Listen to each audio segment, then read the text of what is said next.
thank folks from the media for coming today. Most of our speakers, 4 out of 5 of them, are willing to do interviews if you're interested. So come grab my friend Alicia right over here, and she will help you find the person you're looking for to interview. One more thing regarding the paranoia.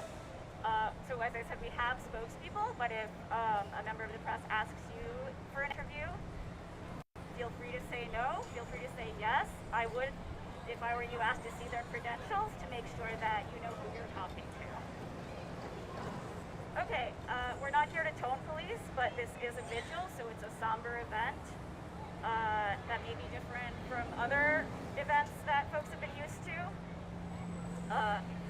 The big difference is we had some music, but it's somber music, and we're not planning to do chants. At least that's a plan. Almost done. In terms of run of show, we're going to have 5 speakers, then a moment of silence and reflection. Then we're going to stay here in front of USAID until 5:30. At 5:30, we will be walking over as a group to the White House, which is just a couple of blocks away. Our marshals will lead us. We're going to have these cutouts in the front. So think about whether you want to hold one and lead the march with that. Once we get to the White House, we're first going to sites. Works as a contractor with the Global Health Bureau of the U.S. Agency for International Development, or USAID. The agency we're standing right outside of. Until a few months ago.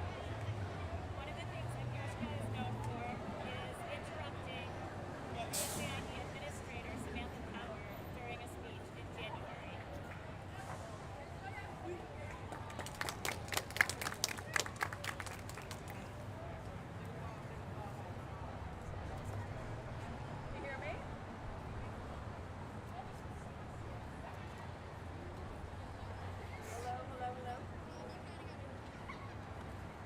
Hello, can you hear me? That's better, right?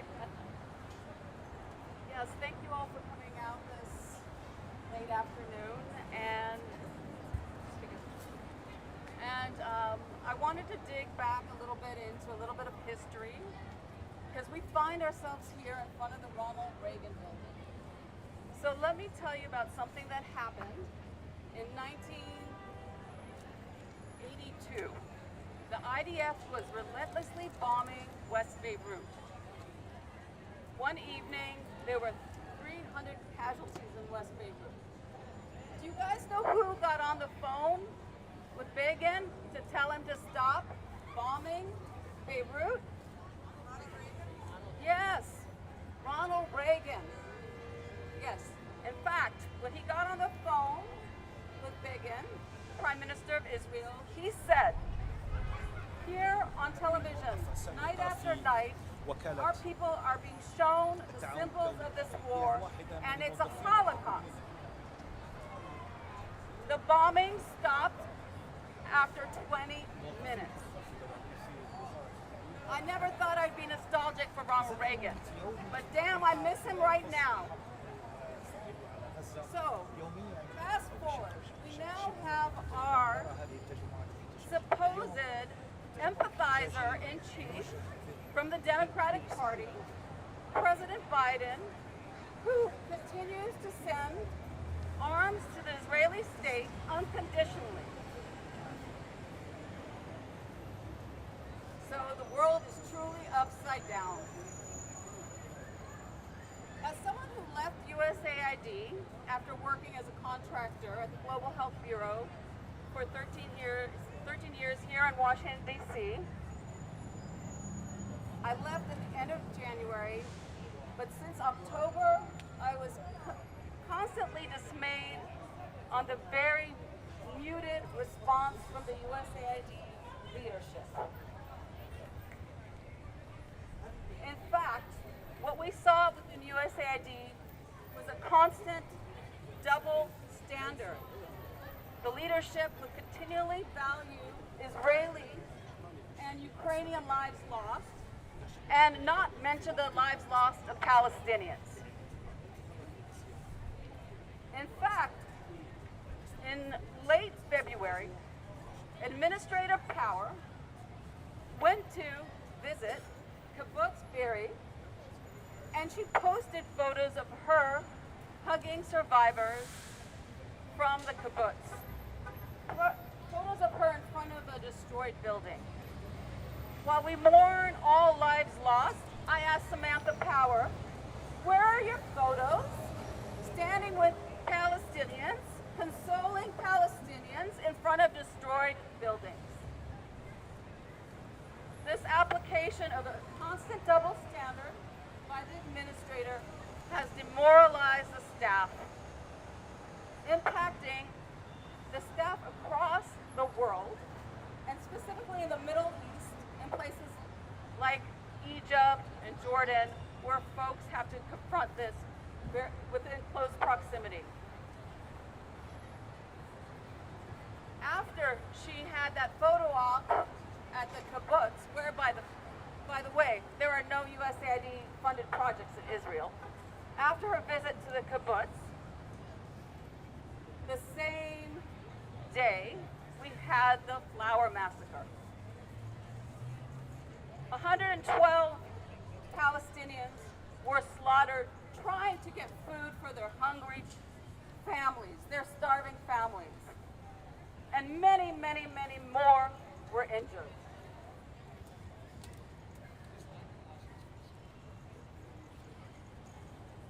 As an expert in genocide, we asked Samantha Power to do a whole lot more. We implore her to speak about the ethnic cleansing and killing that has been taking place in Palestine for 75 years and has been accelerated the last 6 months. And let me tell you, recently there's been some media coverage on her testimony in front of the Senate Appropriations Committee, where apparently she revealed there is a famine taking place in Gaza. She has that information based on a report that came out months ago.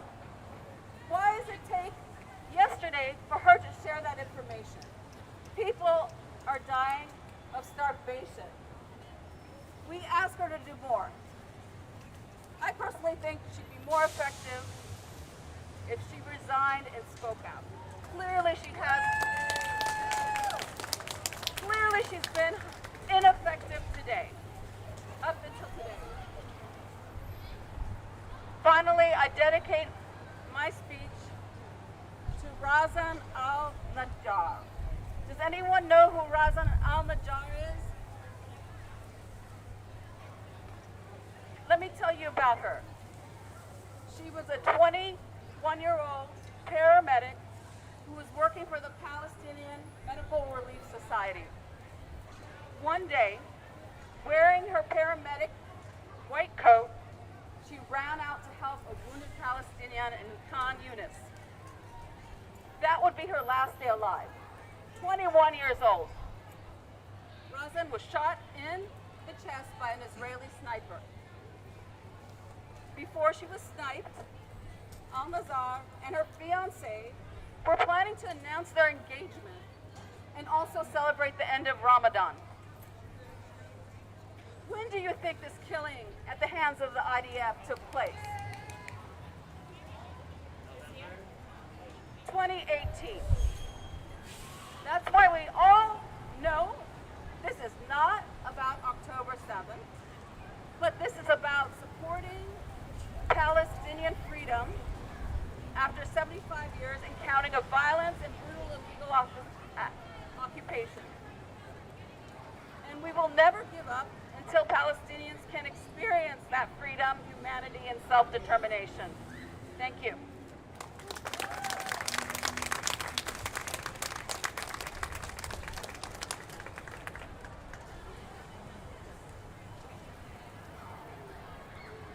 Okay. Our next speaker is Josh Paul, whose name you probably know. Josh resigned his career position at the State Department in protest of the Biden administration's decision to continue sending Israel weapons even after the IDF's abuses came to light. And he's continued to be a powerful advocate, drawing on his decades of experience at the State Department, in other other government roles and in the private sector. Josh.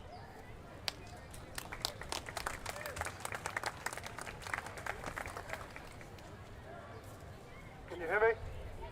All right. So I'd like to start with a quote. Quote, despite graphic media coverage, American policymakers, journalists, and citizens are extremely slow to muster the imagination needed to reckon with evil. Ahead of the killings, they assume rational actors will not inflict seemingly gratuitous violence. They trust in good faith negotiations and traditional diplomacy. Once the killings start, they assume that civilians who keep their heads down will be left alone. They urge ceasefire and donate humanitarian aid. These are the words of USAID Administrator Samantha Power in her landmark book, A Problem from Hell. But what does one do, Administrator Power, when not only are policymakers delinquent, but humanitarian aid becomes a target? I am proud to join this vigil for aid workers, and especially proud to stand with a number of former colleagues from USAID, an organization I've worked alongside and worked with many times, from Palestine to Iraq to the policy-making side of things here in DC. And I know from that experience that it is an organization of people who care deeply about their mission and care deeply for the well-being of all humanity. At a time when we have seen the devastation of the infrastructure of Gaza, of schools, of hospitals, of pharmaceutical warehouses, of farms, of kitchens, of homes, the role of aid workers in a conflict has never been more important, and aid workers have never been targeted in the way that we have seen in the past few months. Over 200 aid workers have been killed. They have been killed delivering food. They have been killed delivering medicine. They have been attacked in the middle of surgery. They have been slain as they work. They have been slain as they sleep. And let us not forget that while by a narrow definition we remember here today 200 aid workers, there are many hundreds more, many thousands more of women and men in Gaza who have been aiding their fellow human beings, teaching, cooking, doctoring, nursing, driving the elderly, sheltering the children, and doing so much more, who have been murdered in the past 6 months. The Geneva Conventions clearly spell out the need to protect humanitarian assistance and those who deliver it.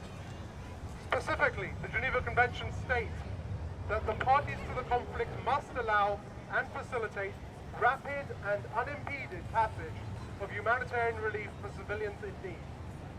Rapid and unimpeded. Does anyone think that either of those adjectives reflect what we see in Gaza these past 6 months? Indeed, to quote from a website of an organization you may be familiar with, it's called AIPAC. To quote from AIPAC's website, it is just in the past week that, quote, the IDF established the Humanitarian Coordination and Deconfliction Cell to enable the IDF to continue to facilitate the delivery of aid and ensure the security of aid workers.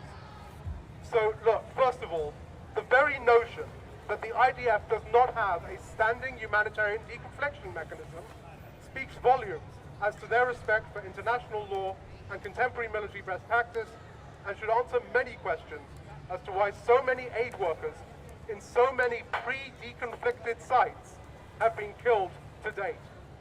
The short answer is that the IDF does not care. This is not just a tragedy. It is also a question, and a question for the United States government. I have heard directly from a major humanitarian organization in the past month who has asked me, is this the new norm? Is this what we should expect from American partners in future conflicts? Because if it is, we may as well close down our global operations and go home. We cannot operate under these circumstances. Administrator Power, should the NGOs you fund and rely on close their operations and go home? Secretary of State Blinken, is this the rules-based international order that you so often call for? President Biden, new normal for American policy and for the world that we live in. We stand today to remember the aid workers killed these past 6 months. We stand in their memory here outside USAID, the US Agency for International Development. And here outside USAID, we stand as Americans in shame.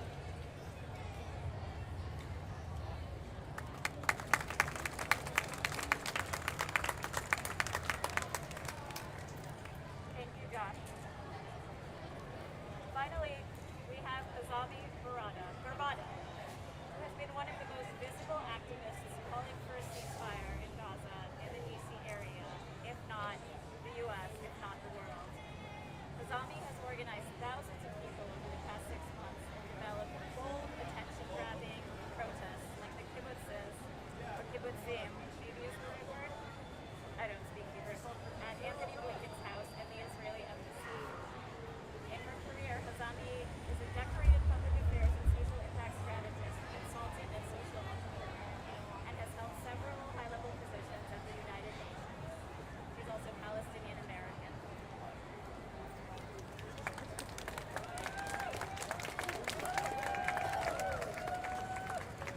All right, good afternoon. As humanitarians, we are bound by a sacred duty to save and serve humanity and human lives, and to uphold our collective humanity. We commit to the cause, not to serve politics. We commit to serving the greater global good. Yet we find ourselves right now at a crossroads of failure of monumental proportions. The current humanitarian crisis is not a stroke of fate. It is a direct result of colossal failure in political leadership. It is the aftermath of misguided policies, rampant human rights abuses, and simply flagrant violations of international and human rights law. The very essence of humanity has been callously politicized by those who claim to champion it. Let us be very, very clear. What is happening in Gaza right now is not a humanitarian crisis. It is a political crisis. The humanitarian crisis is directly correlated to a failure across all sectors: business, government, media, civil society, and just simple human. The crisis results after months of indiscriminate bombing, killing, and targeting of innocent civilians. And after years and years and decades of failed policies, abuses of human rights, violations of international law, and American normalization of Israel's violence, aggression, illegal occupation. After years of land, air, and sea blockade of Gaza, the situation is dire.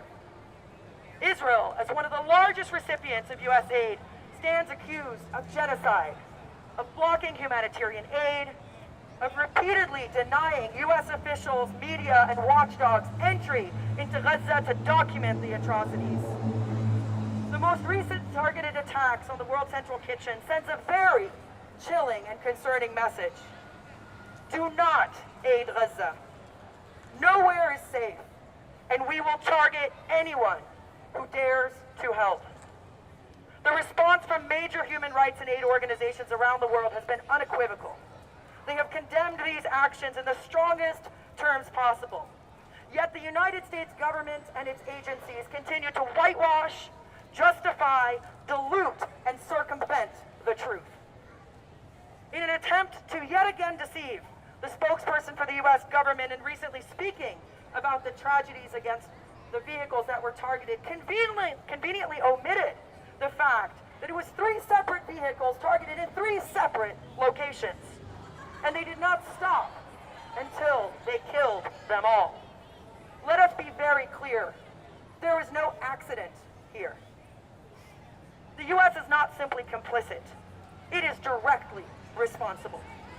For far too long, the United States has shamelessly peddled misinformation, disinformation, and Israeli propaganda.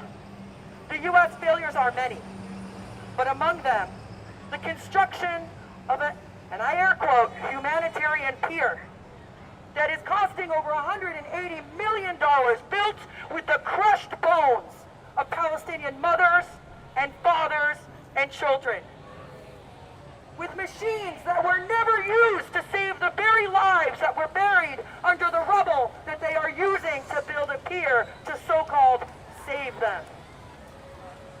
The world watches in horror as airdrops, once considered an absolute last resort, due to their cost and minimal impact, are now being deployed by the United States, resulting in further death as people drown while going out to sea to save drowning parcels of food. We stand shocked as the U.S. silences and covers up the reality of Palestinians riddled with bullets and shrapnel while waiting in long lines for small handfuls of food. It is a shame of monumental proportions. The hypocrisy, the double standards, and the total disregard for human life will forever tarnish the legacy of the United States. Its desired and self-described role as a beacon of justice, as a moral nation, as a nation that exports human rights, has become nothing more than a laughable farce. What is happening is a stain on our collective conscience, and we must stand together. We must stand together to say no to the injustice that is happening. We must stand united in our commitment to humanity and demand accountability from those that have failed us and continue to fail us. As a humanitarian personally who has worked and deployed in the field, my heart goes out to every single aid worker killed and every single Palestinian supporting the aid workers that are also tormented.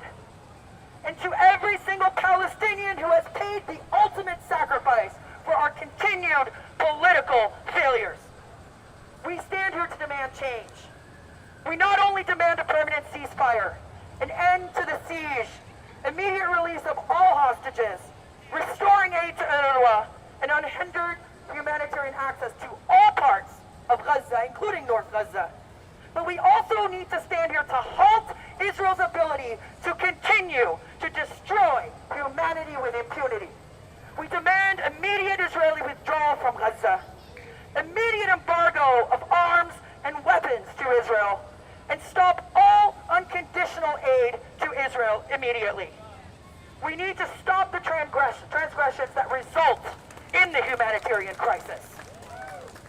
We must not rest until justice is served, and until human life is once again valued above all else. Thank you.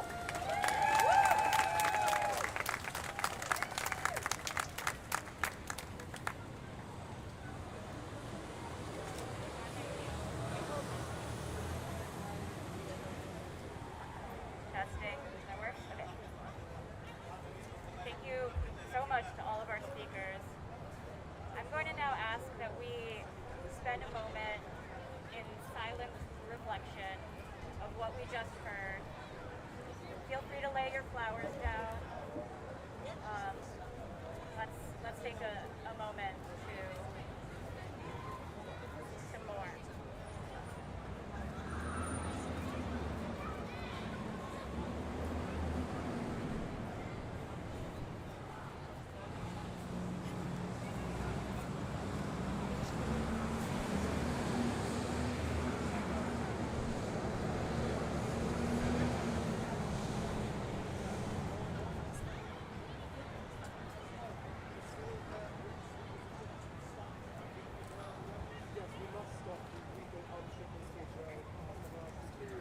Thank you. The organizers need to huddle for a minute, so give us a minute to do that, and then we'll come back here and announce next steps.